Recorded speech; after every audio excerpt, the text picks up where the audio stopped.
ইলেকট্রোকেমিস্ট্রির আগের দুটো ক্লাসে আমরা ইলেকট্রোকেমিস্ট্রির একদম গোড়ার দিকের জিনিসগুলো নিয়ে কিছু চর্চা করেছি, কিছু প্রিলিমিনারি আইডিয়াস পাওয়া গেছে।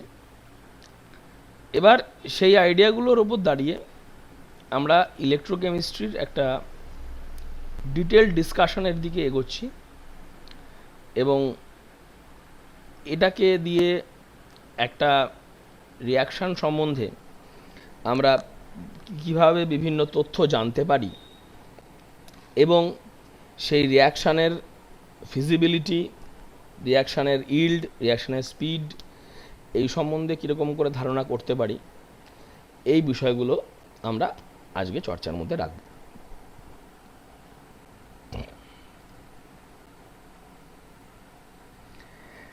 একদম প্রথমে আমরা যদি ভাবি যে আমাদেরকে যখন একটা ইলেকট্রোকেমিক্যাল সেল বা গ্যালভানিক সেলকে ছবি না এঁকে হাতে শুধুমাত্র লিখে রিপ্রেজেন্ট করতে হবে লিখে, সেই সময়কালে আমাদের বিষয়টা কেমন দাঁড়াবে।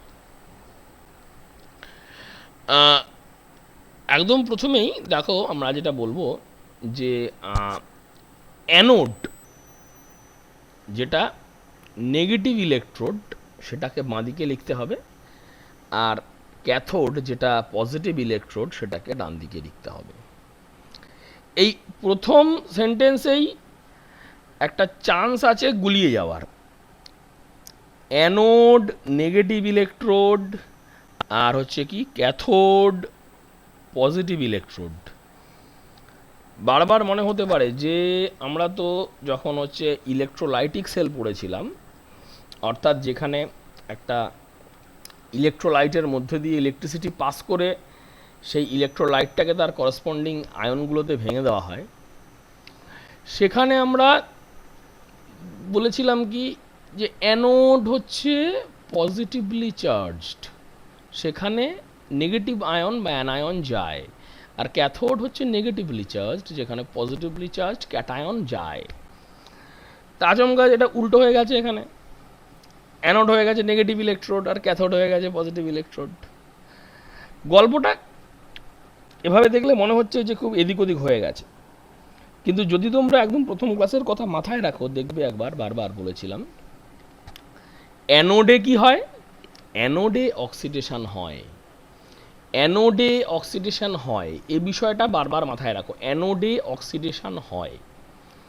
আমরা যখন ইলেকট্রোলিসিস করেছিলাম তখন কি হয়েছিল, অ্যানায়ন অ্যানোডে গিয়ে ইলেকট্রন ছেড়েছিল, দেয়ার ওয়াজ লস অফ ইলেকট্রন, তাহলে সেটাকে কি বলবো, অক্সিডেশন বা জারণ বিক্রিয়া। এখানে কি হয়েছে, একটা পজিটিভ চার্জড আয়ন বেরিয়ে এসেছে একটা জিরো স্টেট অক্সিডেশন নাম্বারের অ্যাটম থেকে, জিঙ্ক থেকে Zn2+ বেরিয়ে এসেছে, তাহলে কি হয়েছে, দুটো ইলেকট্রন ছেড়ে দিয়ে, তাহলে এখানেও কিন্তু অক্সিডেশনটাই হয়েছে। কাজেই এই অ্যানোড নেগেটিভ আর ক্যাথোড পজিটিভ এটা দেখেই ভাবার কিছু কারণ নেই যে আমরা ইলেকট্রোলাইটিক সেলে যেমন পড়েছিলাম তার চাইতে হচ্ছে যে একেবারে খুব বেশি উল্টো হয়ে যাচ্ছে, এদিক ওদিক হয়ে যাচ্ছে, এই রকম কিন্তু গল্পটা নয়, একেবারেই নয়।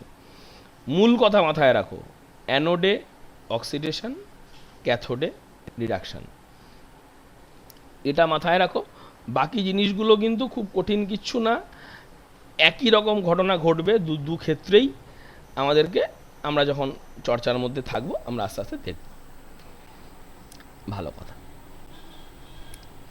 অ্যানোডকে রিপ্রেজেন্ট করা হচ্ছে কিভাবে, একদম প্রথমে হচ্ছে আমরা যেটা হচ্ছে যে সলিড ফেজ মেটাল, বা আরও ভালো কথা বলতে গেলে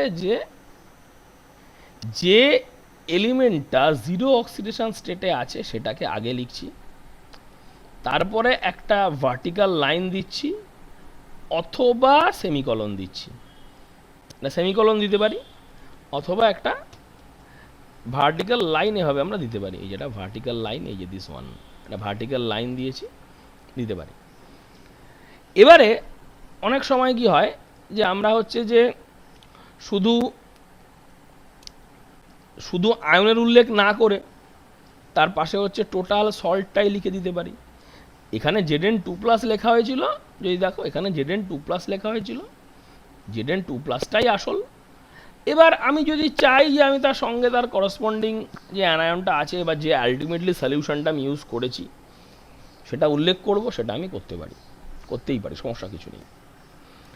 এবার যদি আমি এর মধ্যে দিয়ে আরও কিছু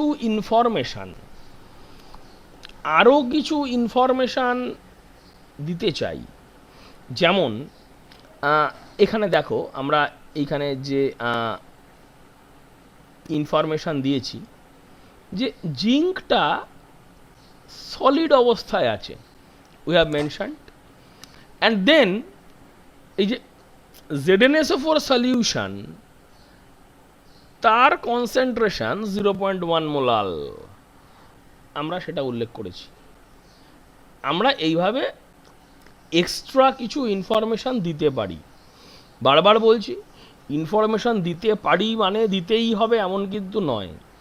আমি Zn আর Zn2+ শুধু লিখলেও, এই যেখানে যেমন লিখেছি এইটাতে Zn আর Zn2+ শুধু লিখেছি, Zn2+, এটাই হচ্ছে আমার কিন্তু ইলেকট্রোডকে রিপ্রেজেন্ট করার পক্ষে এনাফ। এবং যেটা মাথায় রাখার বিষয়, যদি পাশে কনসেন্ট্রেশন মেনশন করা আলাদা করে না থাকে, যেমন এক্ষেত্রে দেখো হয়েছে 0.1 মোলাল আমরা মেনশন করেছি, যদি আলাদা করে মেনশন করা না থাকে তাহলে আমরা স্ট্যান্ডার্ড রিডাকশন পোটেনশিয়াল দিয়ে হিসাব করব, অর্থাৎ 1 মোলার সলিউশন দিয়ে আমরা কাজ করেছি এরকমটা আমরা বাই ডিফল্ট ধরে নেব যদি কিছু মেনশন করা না থাকে। আরেকটা এক্সাম্পলে দেখো, প্ল্যাটিনাম হচ্ছে এখানে ইলেকট্রোড, আর আমার জিরো অক্সিডেশন স্টেটে রয়েছে হাইড্রোজেন গ্যাস, সেখান থেকে H+ তৈরি হয়েছে, তার কনসেন্ট্রেশন 0.1 মোলার, আমরা এটা শিখলাম। ক্যাথোডের ক্ষেত্রে জাস্ট অ্যানোডে যেরকম হয়েছিল ঠিক উল্টোটা হবে মানে ওখানে হচ্ছে যে আয়নটা রিডিউসড হচ্ছে, ইলেকট্রন গ্রহণ করছে, তাকে লেখা হবে আগে, যেমন লিখলাম Cu2+, তারপরে লিখলাম কপার, মাঝে ভার্টিক্যাল লাইন দিতে পারি অথবা সেমিকোলন দিতে পারি। আরও ভালো করে বলতে গেলে আমরা হচ্ছে যে এখানে এই যে কপার 2+ কনসেন্ট্রেশন উল্লেখ করতে পারি। আবার যখন আমরা হচ্ছে যে গ্যাসিয়াস ইলেকট্রোড নিয়ে কাজ করেছি, গ্যাসিয়াস ইলেকট্রোড নিয়ে কাজ করার সময় আমরা Cl- কনসেন্ট্রেশন লিখেছি, আর ক্লোরিন গ্যাস তার প্রিপারেশন উল্লেখ করেছি। এবারে যেটা হচ্ছে যে আমাদের যখন হচ্ছে যে এই কাজটা করতে হবে, এখানে আমরা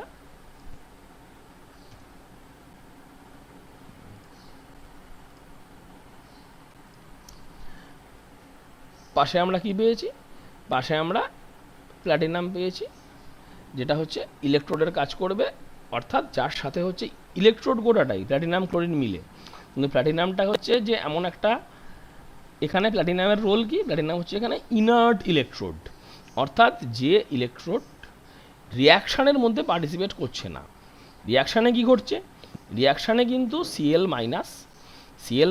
একটা ইলেকট্রন ছেড়ে দিয়ে ক্লোরিন অ্যাটম তৈরি করছে, এবং দুটো ক্লোরিন অ্যাটম জুড়ে গিয়ে এখানে তৈরি করছে হচ্ছে ক্লোরিন গ্যাস।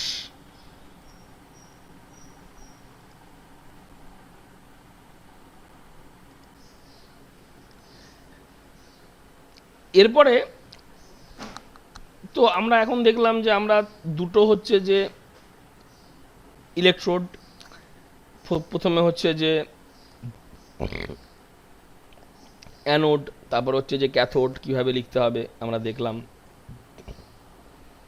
এরপরে আমাদের অবশ্যই কাজটা হবে যে আমরা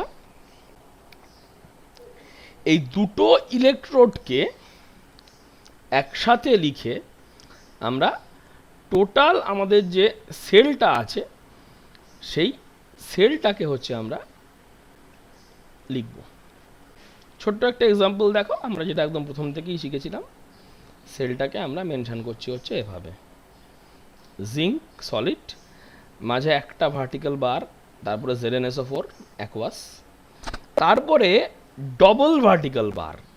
এই ডবল ভার্টিক্যাল বারটা হচ্ছে যে ইন্ডিকেট করছে যে এই দুটো আলাদা কন্টেনারে আছে, দুটো হাফ সেল আলাদা জায়গাতে আছে, linked by a salt bridge. This double vertical line indicates the salt bridge and then the cathode. ছোটখাটো দু একটা উদাহরণ দেখা যাক। যে এমন বলছি আমরা যে একটা রিয়াকশানে হাফ সেলগুলোর রিয়াকশান লিখতে হবে আর টোটাল সেল রিয়াকশান লিখতে হবে। একটা একদম সিম্পল একটা এক্সাম্পল আমরা দিয়েছি, দেখা যাক কীরকম কী হচ্ছে না হচ্ছে। তো Fe2 প্লাস আর হচ্ছে Fe2 প্লাস থেকে হচ্ছে Fe3 প্লাস। কী ঘটছে, আয়রন সলিড সে হচ্ছে দুটো ইলেকট্রন ছেড়েছে, ছেড়ে দিয়ে কি তৈরি করেছে, সে তৈরি করেছে Fe2 প্লাস। আবার Fe3 প্লাস একটা ইলেকট্রন গ্রহণ করেছে, একটা ইলেকট্রন গ্রহণ করে তৈরি করেছে হচ্ছে Fe2 প্লাস। এবারে তাহলে কি হচ্ছে, তাহলে হচ্ছে যে এই Fe থেকে Fe2 প্লাস হওয়া, এটা অফকোর্স আমরা বুঝতে পারছি দিস ইজ অক্সিডেশন। আর Fe3 প্লাস থেকে একটা ইলেকট্রন অ্যাকসেপ্ট করে Fe2 প্লাস হওয়া, এটাকে কি বলবো, এটাকে আমরা বলবো হচ্ছে রিডাকশন। এবার আমরা দুটোকে নেট রিয়াকশান জুড়ছি, জুড়ে আমরা যেটা পাচ্ছি বেসিক্যালি এই ধরনের রিয়াকশানের আমরা নাম দিচ্ছি হচ্ছে কম্প্রপোর্শনেশন। অর্থাৎ একটা এলিমেন্টের দুটো ডিফারেন্ট অক্সিডেশন নাম্বার যদি বিক্রিয়ার পরে একটা কমন অক্সিডেশন নাম্বারে এসে পৌঁছয় তাকে আমরা বলবো কম্প্রপোর্শনেশন। এখানে Fe2 প্লাস Fe থেকে তৈরি হয়েছে অক্সিডেশন হয়ে, আর Fe3 প্লাস থেকে তৈরি হয়েছে রিডাকশন হয়ে। তারপরে আরেকটা বিক্রিয়া দেখো, এই যে বিক্রিয়াটা জিঙ্ক থেকে জিঙ্কেট, জিঙ্ক থেকে zincate in presence of alkali of course, আর H2O থেকে Hg2O। ঠিক আছে, আমরা নেড়ে ঘেটে দেখছি ব্যাপারটা কীরকম হচ্ছে। অ্যানোডের বিক্রিয়া, solid zinc in presence of alkali বিক্রিয়া করে জিঙ্কেট তৈরি করেছে। তাহলে এটা কি হলো, এটা হলো অক্সিডেশন, কারণ জিঙ্ক এখানে 0 ছিল। এখানে যদি আমরা বলি এখানে জিঙ্ক কী ছিল, এখানে জিঙ্ক ছিল হচ্ছে 0, আর হচ্ছে এখানে যখন ZnO2 মাইনাস হয়েছে তখন এখানে জিঙ্কেরটা হচ্ছে +2। So this is oxidation. আবার Hg2O যখন, Hg2O হচ্ছে এখানে কি ছিল, Hg2O এখানে ছিল +1, সেখান থেকে যখন হচ্ছে এটা মেটালিক মার্কারি তৈরি করেছে সেটা হয়ে গেছে Hg0। This is reduction. আমরা জুড়েছি দুটো জিনিসকে, আমরা জুড়েছি, কঠিন কিছু।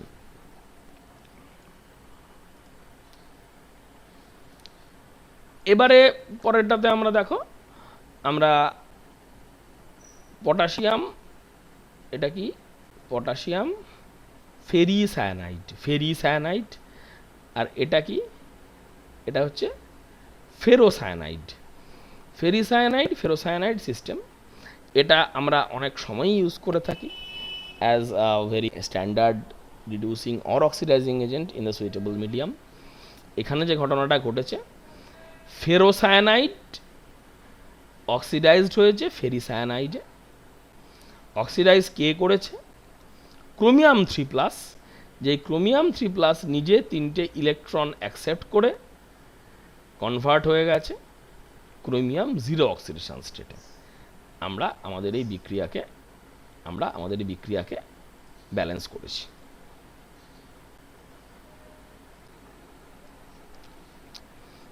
এটা হচ্ছে তাহলে আমাদের কমপ্লিট সেল রিয়াকশানটা হলো।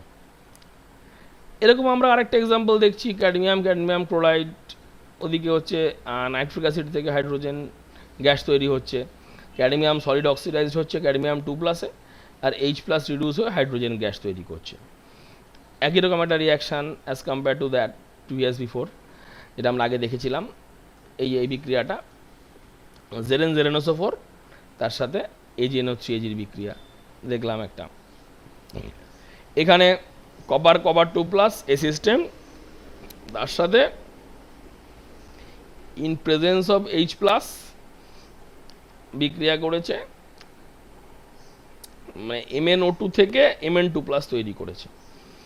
MnO2 আমরা জানি যেখানে ম্যাঙ্গানিজ হচ্ছে +4 অক্সিডেশন স্টেটে আছে। MnO2 is a good oxidising agent. So MnO2 এই বিক্রিয়াতে কপার 0 অক্সিডেশন স্টেট ছিল, এখানে কপার ছিল হচ্ছে 0 থেকে +2 করেছে। সো এটা হচ্ছে একটা অক্সিডেশন রিয়াকশন।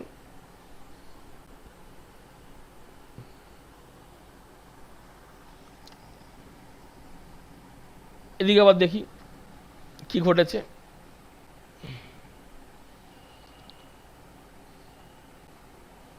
প্লাটিনাম আছে, ইনার্ট প্লাটিনাম 0 এখানে লেখাও যায়, নাও লেখা যায়, সমস্যা কিছু নেই, এখানে লেখা নেই কারণ এটা যদি বিক্রিয়াতে পার্টিসিপেট করছে না। এরপরে কি হয়েছে? এরপরে হচ্ছে Fe3+, Fe2+। Fe2+ হচ্ছে এখানে ইলেকট্রন ছেড়ে দিয়ে Fe3+-এ কনভার্ট হয়েছে, এটা অক্সিডেশন। আর অক্সিডাইজিং এজেন্টকে SN4+। পুরনো কথা যদি খেয়াল থাকে, Pb4+ এবং SN4+, এরা খুব ভালো oxidising agent, strong oxidising agent due to inert pair effect, মনে করিয়ে দেওয়া। তেমনভাবে আরেকটা বিক্রিয়া প্লাটিনামে, এখানে HCl থেকে ক্লোরিন তৈরি হয়েছে, আর ওদিকে Ag2CrO4 থেকে মেটালিক সিলভার তৈরি হয়েছে। অর্থাৎ Ag ছিল এখানে +1 থেকে হয়েছে 0, আর এটা ছিল -1 থেকে হয়েছে 0। এই দুটো জিনিস দেখে নিতে হবে, এগুলো চলছে। এরপরে যেটা আমাদের যদি খেয়াল পড়ে থাকে, আমরা ইলেকট্রোড পোটেনশিয়াল আগেরটাতে চর্চা করেছি।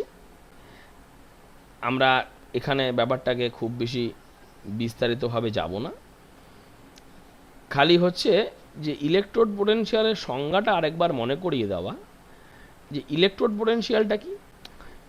ইলেকট্রোড পোটেনশিয়াল হচ্ছে যে কোনো একটা মেটাল, যখন সেই মেটালের যে আয়ন, এখানে দেখো জেনারেলি আমরা মেটাল দিয়ে বলছি বলে এরকম কোনো ভাবার কারণ নেই যে মেটাল ছাড়া হচ্ছে ইলেকট্রোড পোটেনশিয়াল তৈরি হয় না। ইলেকট্রোড পোটেনশিয়াল তো আমরা দেখলাম H+H2 হলেও হবে, Cl-Cl2 হলেও হবে। সেখানে একটা সাইডে অন্য একটা কন্ডাক্টিং একটা সলিড দিতে হবে, মেটাল বা নন মেটাল যা হোক কিছু দিতে হবে। সেটা কার্বন ব্ল্যাকও হতে পারে, প্ল্যাটিনামও হতে পারে, রিজেকশন করবে না, দিতে হবে কিছু। তো যাই হোক, তাহলে এখানে বিটুইন দ্য মেটাল না বলে কোনো, আমরা মেটাল না বলে এলিমেন্টও বলতে পারি, যে কোনো একটা এলিমেন্ট। জেনারেলি মেটাল দিয়ে আমরা কাজ করি, আর তার সঙ্গে তার আয়ন, ঠিক আছে। তাহলে যেটা হচ্ছে যে একটা ইলেকট্রোড, সেটার যখন তার আয়নের কন্ট্যাক্টে আছে, তখন তার হচ্ছে ইলেকট্রন লস করা বা গেন করার যে টেন্ডেন্সি, এইটা হচ্ছে ইলেকট্রোড পোটেনশিয়াল। এবারে আমরা দুরকমভাবেই ভাবতে পারি, আগের দিন বলেছি, অক্সিডেশন পোটেনশিয়ালও বলতে পারি, অথবা রিডাকশন পোটেনশিয়ালও বলতে পারি।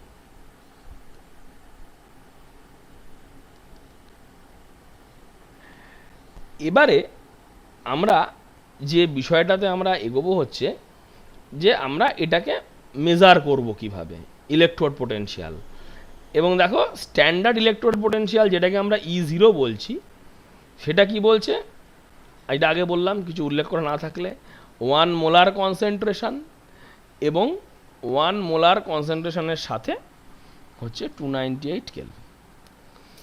ইলেকট্রোড পোটেনশিয়াল মেজার করতে গিয়ে আমরা আগের দিনই বলেছি যে এই ইলেকট্রোডটা যেখানে H+ থেকে H2 হচ্ছে বা H2 থেকে H+, আমরা এটা ধরে নিয়েছি যে H2 থেকে H+ হওয়া বা H+ থেকে H2 হওয়া এর জন্য বাইরে থেকে কোনো এনার্জি দিতে হয় না এবং সিস্টেমও কোনো এনার্জি রিলিজ করে না।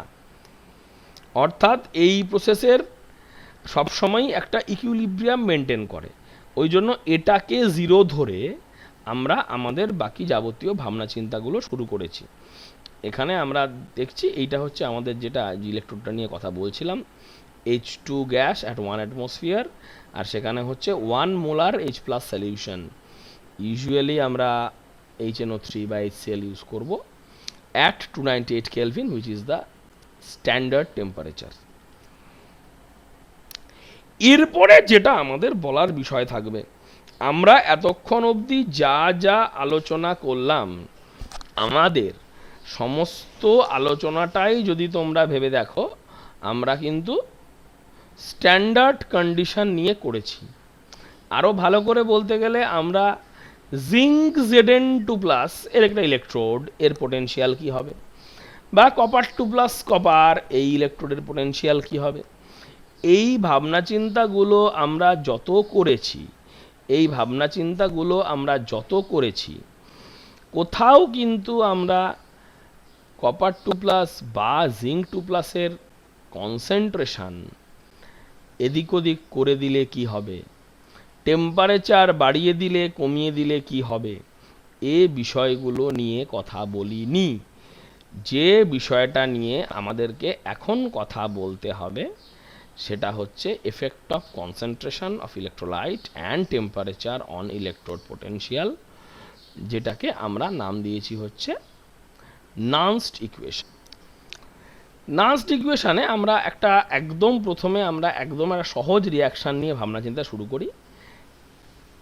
একটা মেটাল, তার একটা আয়ন আছে N+, 2 3 1 যাই হোক না কেন, অর্থাৎ একটা সলিড মেটাল তৈরি হচ্ছে কোত্থেকে না, তার একটা ক্যাটায়ন থেকে। হ্যাঁ, এবং এই ঘটনাটা ঘটার জন্য আমার n নাম্বার অফ ইলেকট্রন দরকার পড়ছে। পরিষ্কার কথা, যেমন খুশি ভাবা যেতে পারে, Fe2+ থেকে Fe হচ্ছে, Ca2+ থেকে Ca হচ্ছে, Zn2 থেকে জিঙ্ক হচ্ছে, যা হোক কিছু ভাবা যেতে পারে। এবারে এই সহজ বিক্রিয়াটাতে যদি আমরা এই বিক্রিয়ার gives free energy change delta জি হিসাব করতে চাই, ডেল্টা জি হিসাব করতে গেলে আমরা কি দেখব, যে এইটা হচ্ছে standard gives free energy change, অর্থাৎ যখন হচ্ছে যে দুটো কম্পোনেন্ট, একটা হচ্ছে আমাদের ক্যাটায়ন M, তার হচ্ছে N+ ক্যাটায়ন মেটালের, এবং মেটাল সলিড, দুটোই হচ্ছে ইউনিট অ্যাক্টিভিটিতে ইউনিট কনসেন্ট্রেশনে রয়েছে। তার সাথে আমাদেরকে যোগ করতে হবে 8টি ln3। এই কিউ একটা টার্ম এখানে আমরা দেখলাম, কিউ কি, কিউ হচ্ছে রিয়াকশন কোশেন্ট।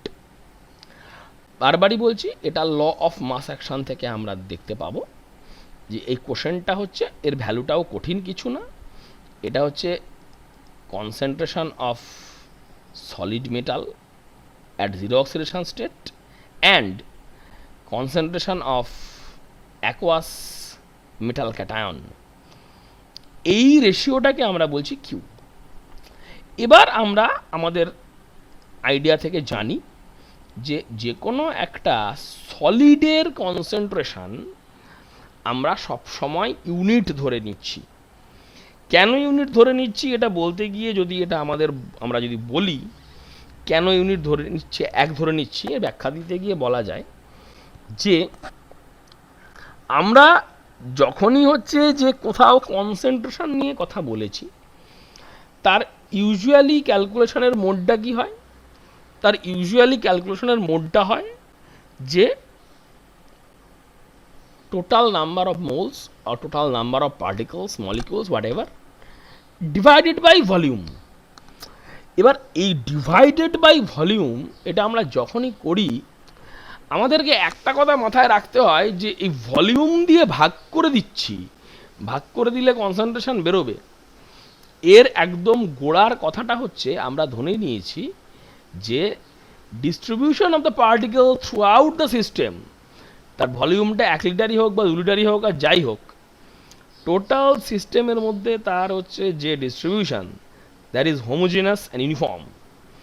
মানে যদি আমাকে কোনো একটা এমন কম্পোনেন্টের কনসেন্ট্রেশন বার করতে হয় যেটা প্রপার সলিউশন তৈরি করে না, তার পার্টিকেলগুলো হেভি এবং সেটা আমার টোটাল একটা ভলিউম থাকলে তার নিচের দিকে সেটেল ডাউন করে যাওয়ার টেন্ডেন্সি দেখাচ্ছে, সেই অবস্থায় দাঁড়িয়ে এই কনসেন্ট্রেশন বার করতে গিয়ে ওই ফ্ল্যাট হচ্ছে যে টোটাল নাম্বারটাকে ভলিউম দিয়ে ভাগ করে দিলাম, এ খুব একটা কাজে আসবে না। কারণ আমরা চোখে দেখেই বুঝতে পারবো যে আমাদের যে কন্টেনার কনিক্যাল হোক বিকার হোক যাই হোক তার আপার সারফেসে উপরের দিকে হচ্ছে যে ওই অ্যামাউন্টটার যা কনসেন্ট্রেশন নিচের দিকে তার চাইতে বেশি হয়ে গেছে। সেভাবেই মেটাল সলিড, যখন সলিডের সমস্যা হচ্ছে যে এটা পরিষ্কার বোঝা যাচ্ছে যে এটা একটা Mn+ অ্যাকোয়াস, মানে আমি জলে গুলেছি, কিন্তু এটা জলে গলে না, সলিড। এবারে যেহেতু হচ্ছে যে সলিড জলে গলে না, সেহেতু যদি আমি ভলিউম বাড়িয়েও দিই তাহলেও ওই সলিড কম্পোনেন্ট যেটা আলাদা ফেজে আছে, আলাদা ফেজে, সেটা ওই থ্রু আউট দ্য ভলিউম ছড়িয়ে পড়বে না। তার মানে হচ্ছে যে আমি ওই সলিডকে যখন হচ্ছে আমি N+ ক্যাটায়নের সাথে কন্ট্যাক্টে পাবো, সেটা সব সময়ই হচ্ছে আমার শুধুমাত্রই ওই সলিড মেটালের সারফেসে। যে কারণে আমরা সবসময়ই আগে আমরা যখন ক্যালকুলেশন করতাম কেমিক্যাল কাইনেটিক্সে বা ইকুইলিব্রিয়ামে, তখনও দেখেছি যেটা যে আমরা কোনো একটা সলিড কম্পোনেন্টের আমরা অ্যাক্টিভিটি 1 ধরেছি, তাহলে আমরা যেখানে এগোতে পারলাম যে ডেল্টা জির ভ্যালু তাহলে কি হলো,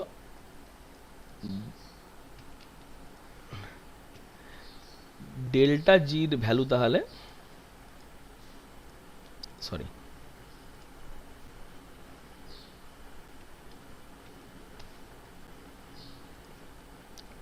ডেল্টা জির ভ্যালু তাহলে এটা আমরা পেলাম, ডেল্টা জি 0 প্লাস RT/ln 1/Mn+ অ্যাকোয়াস। এবার আমরা যদি তোমাদের প্রথম ক্লাসগুলো খেয়াল থাকে, আমরা বলেছিলাম যে আমরা কোনো একটা ইলেকট্রোড পোটেনশিয়ালকে তখনই পজিটিভ বলবো যখন সেই ইলেকট্রোডে যে রিয়াকশানটা ঘটে সেটা হচ্ছে স্পন্টেনিয়াস, এবং ওই স্ট্যান্ডার্ড রিডাকশান পোটেনশিয়াল তার ভ্যালুটা যত হাই পজিটিভ তত সেই রিডাকশান হওয়ার টেন্ডেন্সি বেশি থাকবে, যেটা আমরা আগে ইলেকট্রোকেমিক্যাল সিরিজ যে হচ্ছে বিভিন্ন ইলেকট্রোড রিয়াকশান থাকলে কোনটা অক্সিডেশন হবে কোনটা রিডাকশান হবে যেটা দিয়ে আলোচনা করেছিলাম, সেখানে বিস্তারিত আলোচনা করেছিলাম। এখানে যেই জিনিসটা আমাদের ভাবার বিষয় হচ্ছে যে আমরা এই ডেল্টা জি অর্থাৎ গিভস ফ্রি এনার্জি চেঞ্জের সাথে আমাদের যে ইলেকট্রোড পোটেনশিয়াল তার একটা সম্পর্ক বার করতে পেরেছি। সেটা কি minus delta G equal to nFE, বা আরও ভালোভাবে উল্টোভাবেও বলতে পারি delta G equal to minus nFE. N এখানে কি? এন হচ্ছে number of electrons involved in the process, আর ফ্যারাডে হচ্ছে একটা কনস্ট্যান্ট এফ, যেটা হচ্ছে ইন্ডিকেট করছে কি 96500 কুলম্ব, 96500 কুলম্বস। এবারে আমরা যদি হচ্ছে যে এই রিয়াকশানটাকে মাথায় রাখি, এই ইকুয়েশনটাকে delta G zero equal to minus nFE zero, তাহলে আমরা এটা বুঝতেই পারবো যে স্ট্যান্ডার্ড রিডাকশন পোটেনশিয়াল যত বাড়তে শুরু করবে তত হচ্ছে আমার স্ট্যান্ডার্ড রিস্ক ফ্রি এনার্জি চেঞ্জটাও নেগেটিভ হতে শুরু করবে। ই জিরো ভ্যালু যত হাইলি পজিটিভ হবে তত delta G zero highly negative হবে, এবং আমরা জানি যে গিভস ফ্রি এনার্জি চেঞ্জ যদি নেগেটিভ হয় সেই রিয়াকশান হচ্ছে স্পন্টেনিয়াস। আগের আইডিয়া কাজে লাগিয়ে আমরা একটু এই যে এই ফর্মুলা যেটা বেরিয়েছিল এই ফর্মুলাটার সঙ্গে এটাকে কম্বাইন করে আমরা একটু এখানে এগিয়ে এলাম যে ইলেকট্রোড পোটেনশিয়ালের সাথে স্ট্যান্ডার্ড ইলেকট্রোড পোটেনশিয়ালের সম্পর্ক কী। জাস্ট ছোটোখাটো ক্যালকুলেশন আমরা করেছি, আরটি বাই এনএফ এলএন। এবার আর টি এগুলোর ভ্যালু আমরা জানি, এগুলো মাথায় রাখবে। বারবার বলছি এই 0.0591 কোথা থেকে এলো, এটা মানে আকাশ থেকে নেমে আসা কোনো সংখ্যা নয় যে মুখস্থ করে ফেলতে হবে। আমরা এই এলএনটাকে পাল্টে লগ বানিয়েছি, এলএনটাকে পাল্টে লগ বানিয়েছি। হ্যাঁ, বলা যেতেই পারে যে আছে এলএন পাল্টে আচমকা লগ করতে গেলাম কি সুবিধা হবে? সুবিধা এটাই হবে যে এই যে concentration of M N plus, এবার এর ভ্যালু অনেক সময় দেখব যে নিউমেরিক্যাল প্রবলেমগুলো পাবো সেখানে গিয়ে দেখব এই কোথাও 10⁻⁻⁴, কোথাও 10⁻⁵ এরকম কিছু আছে। তার লক করলে স্ট্রেট হবে গল্পটা ওই -4 -5 এরকম কিছু একটা হয়ে যাবে। এলএন করতে গেলে একটু পরিশ্রম, কঠিন কিছু না, ক্যালকুলেটরে করি অঙ্ক আজকাল আমরা। তো যাক, আমরা তাহলে এই অ্যাজামশনটা করে আমরা বুঝতে পারলাম যে এইটা হচ্ছে আমাদের গল্পটা যেটা বেরোলো, এটা হচ্ছে আমাদের ফর্মুলা। এবারে আমরা আমাদের হচ্ছে যে আগের দিন যে আলোচনাটা করেছিলাম আবার বলি, ইলেকট্রোকেমিক্যাল সিরিজ। ইলেকট্রোকেমিক্যাল সিরিজ বলতে ইলেকট্রোকেমিক্যাল সিরিজটা আর কিছুই না, ইলেকট্রোকেমিক্যাল সিরিজ হচ্ছে একটা সিরিজ যেখানে হচ্ছে আমরা বিভিন্ন মেটাল, নন মেটাল, তার হচ্ছে যে অ্যাটমস, তাছাড়া বিভিন্ন কম্পাউন্ডস, বিভিন্ন র্যাডিক্যালস মূলক, এগুলোকে লিস্ট করেছি on the basis of their respective is of getting oxidised, মানে কে সহজে অক্সিডাইজড হবে তার একটা তালিকা। মানে একদম ওপরে যে আছে সে সবচেয়ে তাড়াতাড়ি অক্সিডাইজড হবে, একদম নিচে যে আছে সে সবচাইতে আস্তে বা সবচাইতে বেশি এনার্জি দিলে তবে জোর করে অক্সিডাইজ করতে হবে।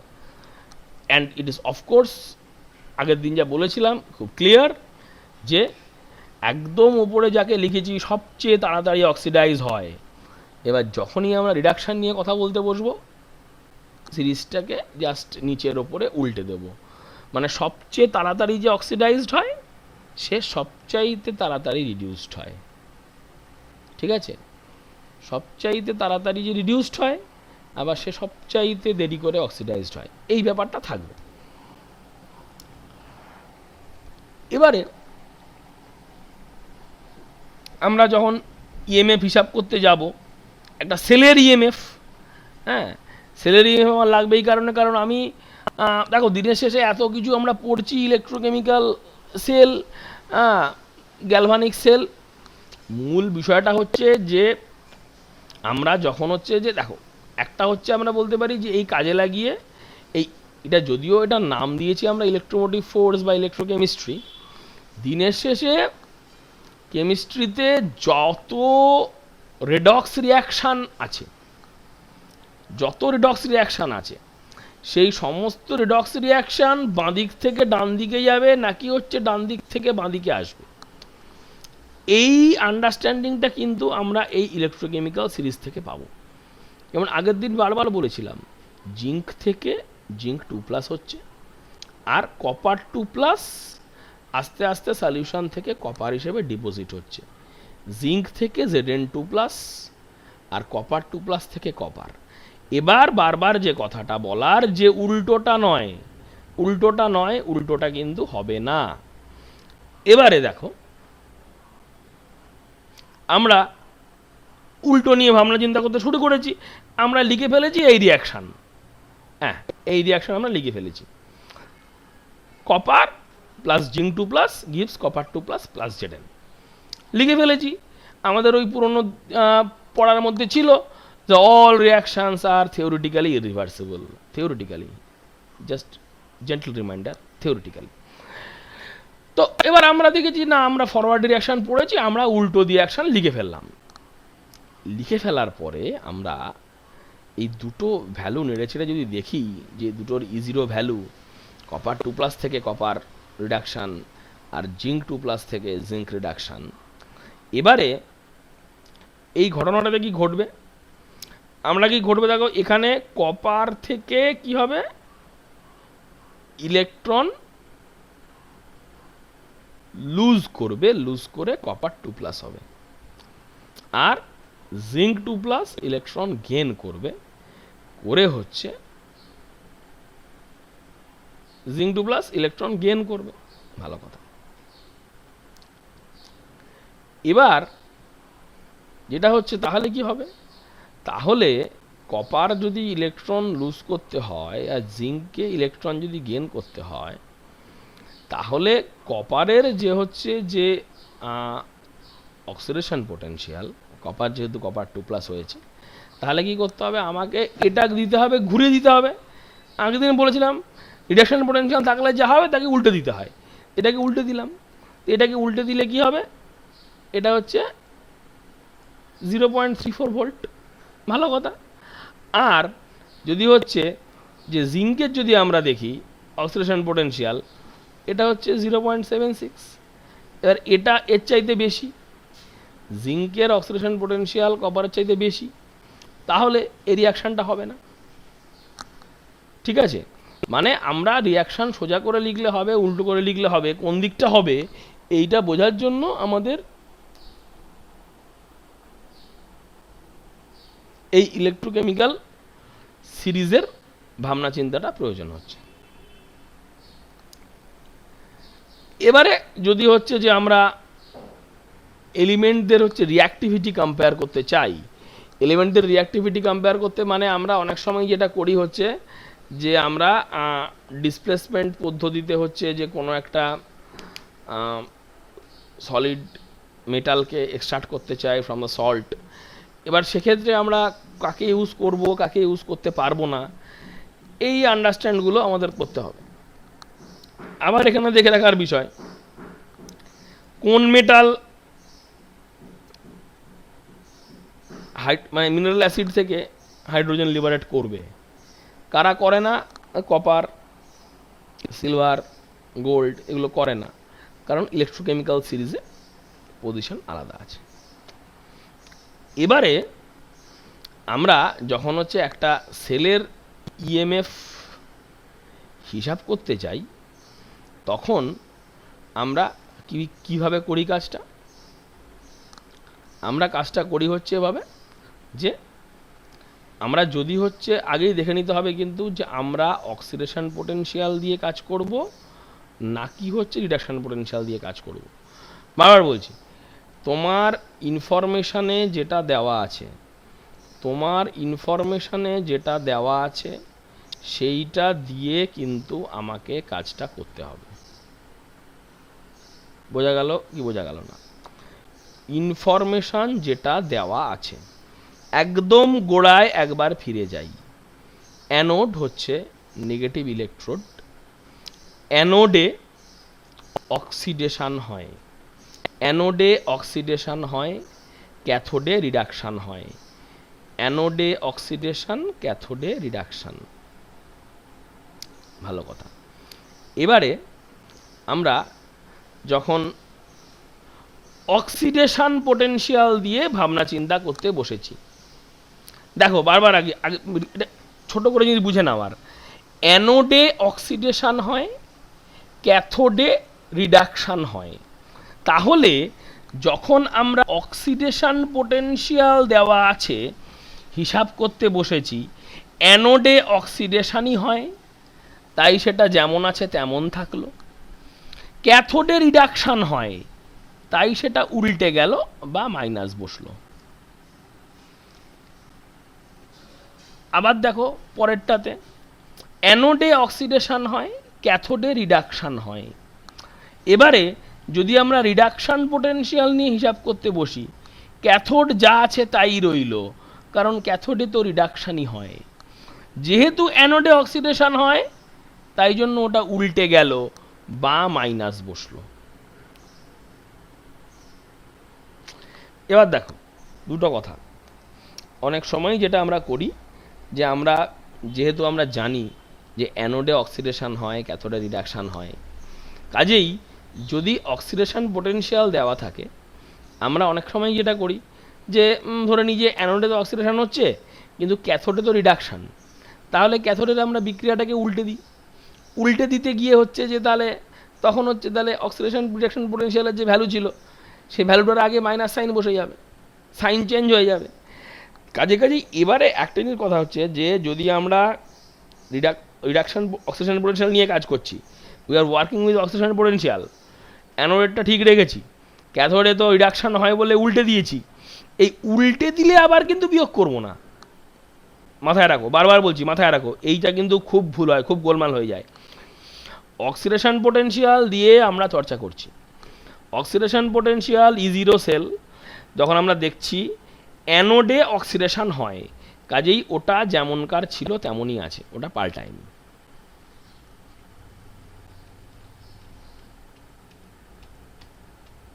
আরেকবার বলি, অক্সিডেশন পোটেনশিয়াল নিয়ে হিসাব হচ্ছে, অ্যানোডে অক্সিডেশন হয় আমরা জানি, ক্যাথোডে অক্সিডেশন হয় না, ক্যাথোডে রিডাকশান হয়। ক্যাথোডে রিডাকশান হয় বলেই আমরা আগে মাইনাস সাইনটা বসিয়ে দিয়েছি, মানে এক্ষেত্রে আমরা দুটোরই অক্সিডেশন পোটেনশিয়াল নেব, অ্যানোডের থেকে ক্যাথোডেরটা বাদ দিয়ে দেবো। এবার আমি যদি ক্যাথোডে অক্সিডেশন তো হয় না, ক্যাথোডে তো রিডাকশান হয়, এই কথা মাথায় রেখে প্রথমে এটাকে উল্টে দিই, উল্টে দিলে কিন্তু আবার বিয়োগ করা যাবে না, তখন যোগ করতে হবে। এইটা বারবার মাথায় রাখবে, আমরা কোন পোটেনশিয়াল নিয়ে হিসাব করছি, এই দুটো কিন্তু খুবই গুরুত্বপূর্ণ। এবারে আমরা আগে যেমন দেখলাম যে একটা ইলেকট্রোডের পোটেনশিয়াল কি হবে, সেটা হচ্ছে ওই ইলেকট্রোলাইটের কনসেন্ট্রেশনের ওপর হচ্ছে যে ডিপেন্ড করে। তো সেই আইডিয়াটা কাজে লাগিয়ে আমাদের এটাও বুঝতে হবে যে তাহলে যদি আমরা হচ্ছে একটা সেলের ইএমএফ নিয়ে ভাবি, সেটাও হচ্ছে নিঃসন্দেহে ইলেকট্রোলাইটিক কনসেন্ট্রেশন এবং টেম্পারেচারের উপর ডিপেন্ডেন্ট হবে। আমরা একইভাবে দেখেছি, এই হচ্ছে আমাদের ছোট্ট বিক্রিয়াটা। ফাইন, আমাদের আগের মতোই গল্প, delta G equal to delta G zero plus RT/ln Q. Q এর ভ্যালু হচ্ছে এইটা, একদম আমরা জানি, কঠিন কিচ্ছু না। আমরা একদম যেভাবে হচ্ছে যে ইকুইলিব্রিয়ামের সময় হিসাব করেছি একই রকম গল্প। এটা হচ্ছে প্রোডাক্ট সাইড, এটা হচ্ছে রিঅ্যাক্ট্যান্ট সাইড। ফাইন, এবারে এই ডেল্টা জি এবং ডেল্টা জি জিরো এর বদলে আমরা এগুলো বসাতেই পারি, NFE এবং NFE জিরো, অফকোর্স আগে মাইনাস সাইন দিয়ে। তাহলে ইকুয়েশন 1 থেকে আমরা কি পেলাম, minus NFE cell equal to minus NFE0 cell, তারপরে গোটাটা আছে। ফাইন, এবারে হচ্ছে ওই এনএফ মাইনাস এনএফ দিয়ে সবটাকে ভাগ করে দিচ্ছি, মাইনাস এনএফ দিয়ে সবটাকে ভাগ করে দিচ্ছি। E cell equal to E zero cell plus এই গোটা গল্পটা, প্লাস এই গোটা গল্পটা, এইটা হচ্ছে আমাদের এখানে তুলে নিলাম। এবার আমরা যেটা জানি যে আমরা যেহেতু হচ্ছে যে এখানে ইলেকট্রোকেমিস্ট্রি নিয়ে কথা বলছি, এই বাঁদিকে যেটা পাচ্ছি এ আর বি ডান দিকে, মানে বাঁদিকে দুটো ডান দিকে দুটো। এবার অনেক সময় যেটা হবে যে বাঁদিকের যে দুটো তার মধ্যে হচ্ছে একটা সলিড একটা আয়ন, যেমন আমাদের স্ট্যান্ডার্ড বিক্রিয়াটায় কী ছিল, জিঙ্ক সলিড প্লাস কপার 2+, সেখান থেকে কি হয়েছিল কপার সলিড প্লাস জিঙ্ক 2+। এবার আমরা জানি যে আমাদের সলিডগুলো আমাদের সিস্টেমের মধ্যে ইনকর্পোরেটেড হবে না, হিসাবের মধ্যে আসবে না, সেগুলো বাদ চলে যাবে, সেগুলো বাদ চলে যাবে। এবারে আমরা এই 2 নম্বর ইকুয়েশনটাতে আমরা আগের মতোই ভ্যালুগুলো বসিয়ে দিয়েছি। ভ্যালুগুলো বসিয়ে দিলে আমরা ই সেলটাকে এই জায়গাতে এনে ফেলতে পেরেছি। এইটা হচ্ছে আমাদের calculation of E sell.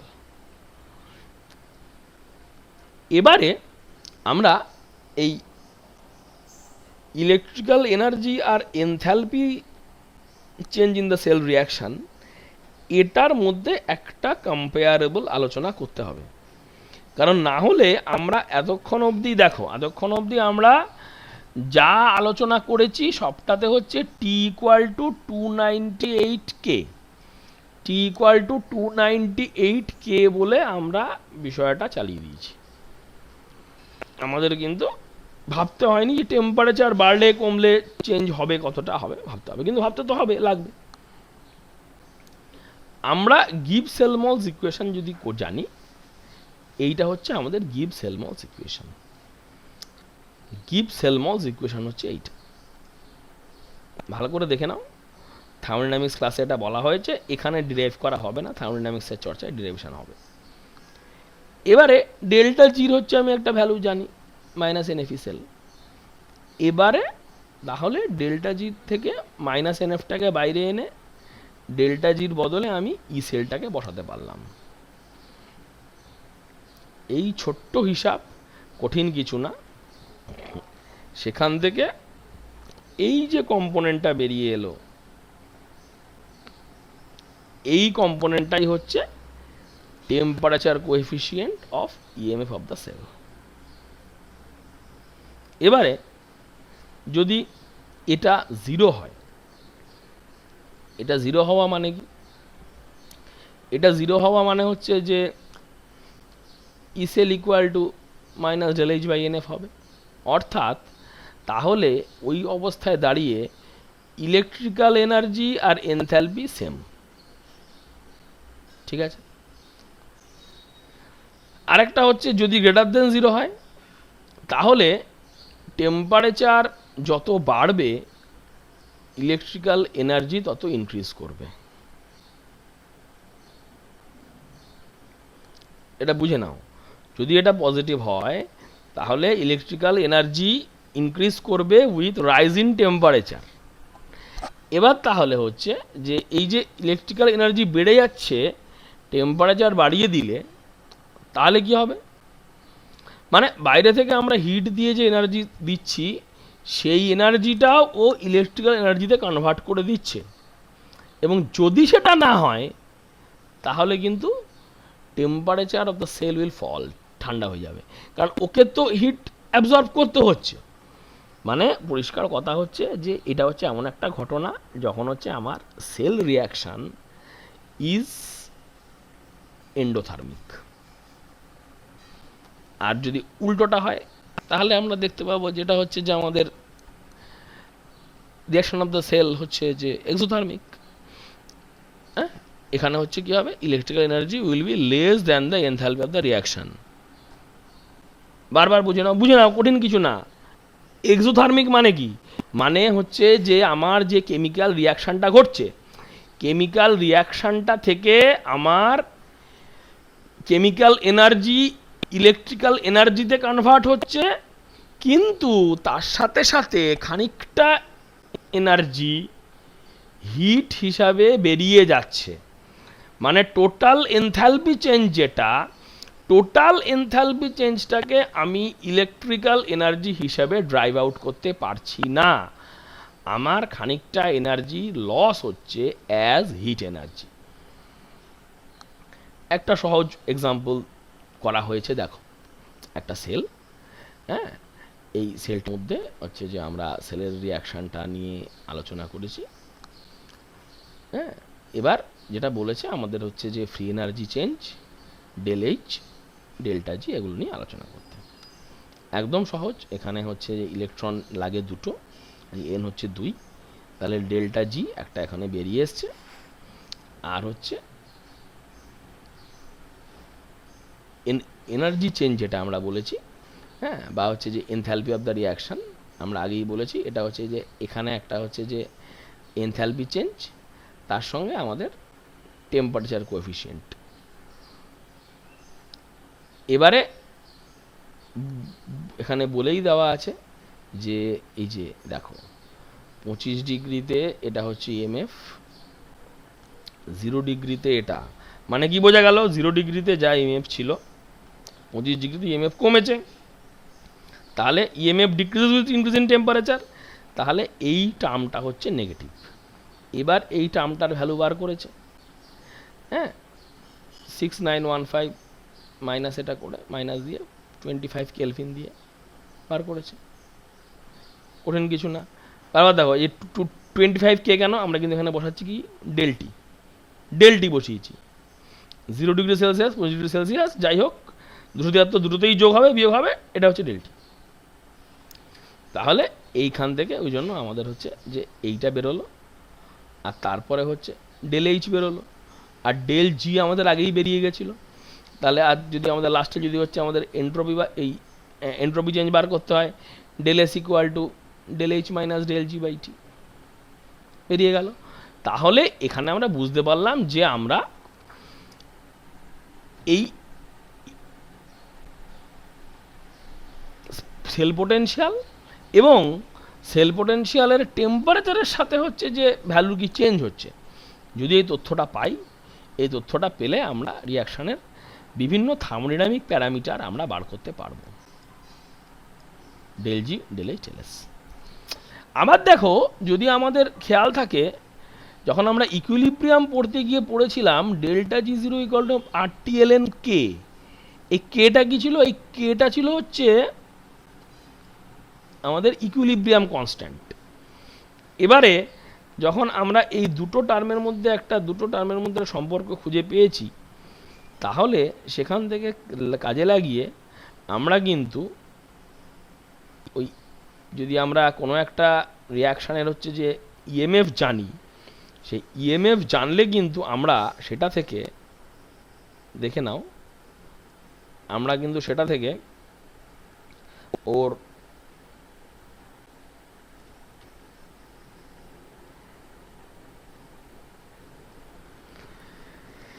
Equilibrium constant কত হবে, ইকুইলিব্রিয়াম কনস্ট্যান্টটাও কিন্তু বার করতে পারবো। একটা সহজ এক্সাম্পল আমরা এখানে দেখেছি, কঠিন কিচ্ছু না, জাস্ট ইকুইলিব্রিয়াম, এইটা ছোট্ট রিয়াকশান।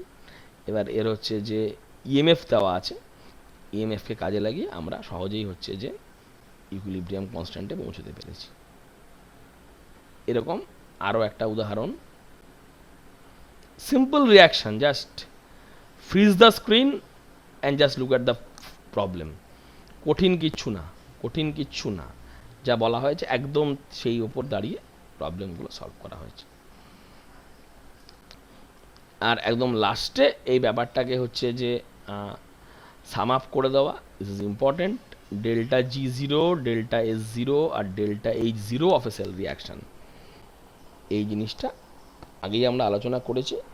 আমরা ই জিরো ভ্যালুকে কাজে লাগাবো এবং হচ্ছে যে মানে বারবারই বোঝা গেল তাহলে এটা যে হচ্ছে যে ওই ডেল্টা জি জিরো যদি বার করতে হয়, বা delta S zero zero standard gives energy change, entropy change, enthalpy change, যে কোনোটা বার করতে গেলেই আমাদের কিন্তু temperature dependence of the EMF temperature dependence of the EMF এর ডেটাটা কিন্তু আমাদের হচ্ছে দরকার পড়বে। আরও একটা ছোট্ট এক্সাম্পল আমরা এখানে দেখব, যে একটা এখানকার হচ্ছে যে দেওয়া আছে EMF of the cell at a specific temperature, আর তার সাথে এই ভ্যালুটা মেনশন করা আছে। এই ভ্যালুটা মানে কোনটা? যেটা হচ্ছে ওই টেম্পারেচার কোএফিসিয়েন্ট অফ ইএমএফ, সেটাতে কাজে লাগিয়ে just simple calculation will give you the value of delta G0, delta S0 and delta H0। তাহলে আমাদের আলোচনাতে আমরা যেটুকু দেখলাম জানলাম, এটাই হচ্ছে এখনো পর্যন্ত ইএমএফ সম্বন্ধে আমাদের পড়াশোনা। এরপরে যেটা হচ্ছে will be the last class on electrochemistry, আমরা কিছু সিলেক্টেড টিপিক্যাল প্রবলেম নিয়ে আমরা কাজ করব। হ্যাঁ, এই সিলেক্টেড টিপিক্যাল কিছু প্রবলেম নিয়ে আমরা কাজ করব, এবং এইটাই হচ্ছে আমাদের এই ইলেকট্রোকেমিস্ট্রি সিরিজের লাস্ট ক্লাস হচ্ছে যে তোমাদের জন্য হবে। আশা করব যে, এবং এটা তোমরা যে কোনো স্ট্যান্ডার্ড টেক্সট বুক ফলো করতে পারো, বা ওয়েবসাইটে অ্যাভেলেবল বিভিন্ন মেটেরিয়াল আছে ফলো করতে পারো। ফলো এনি স্ট্যান্ডার্ড ওয়েবসাইট, আমি এটুকুই খালি বলবো, আর কিচ্ছু বলার নেই। টেক্সট বুক তোমরা যে কোনো ইন্ডিয়ান অথরের বা ইন্টারন্যাশনাল অথর, ওরকম কোনো মানে নেই। বিদেশি বই মানেই সব ঠিকঠাক লেখা থাকছে এরকম কোনো গল্প নেই। যে কোনো স্ট্যান্ডার্ড ইন্ডিয়ান অথরের বই ফলো করতে পারো, সমস্যার কোনো কারণ নেই। আর যদি হচ্ছে যে রিসোর্সের উপর ভরসা করো, অনলাইনে মেটেরিয়াল কালেক্ট করো, প্লিজ একটু চেক করে দেখে নেবে that whether the material is from any standard or authentic website. হ্যাঁ, এইটা কিন্তু প্লিজ দেখে নেবে, কারণ হচ্ছে ডেটা যেমন আমাদের সামনে প্রচুর আসছে, তেমনই কিন্তু হচ্ছে নট সো অ্যাকিউরেট ডেটা কিন্তু আমাদের কাছে অনেক চলে আসছে। কাজেই এটা কিন্তু হচ্ছে যে তোমাদের ওপরেই দায়িত্ব দেখে নেওয়ার, বুঝে নেওয়ার, যাতে করে হচ্ছে যে আমরা কোথাও কোনো ফলস ডেটার মধ্যে হচ্ছে যে না পড়ে যাই। এটাই হচ্ছে যে আমাদের মাথায় রাখার বিষয়। এটা মাথায় রেখে আমরা হচ্ছে যে কাজ করব। আশা করছি এই ক্লাস, এই সিরিজ যেটা চলছে তোমাদের ভালো লাগছে। যদি কোনো কোয়ারি থাকে জানিও।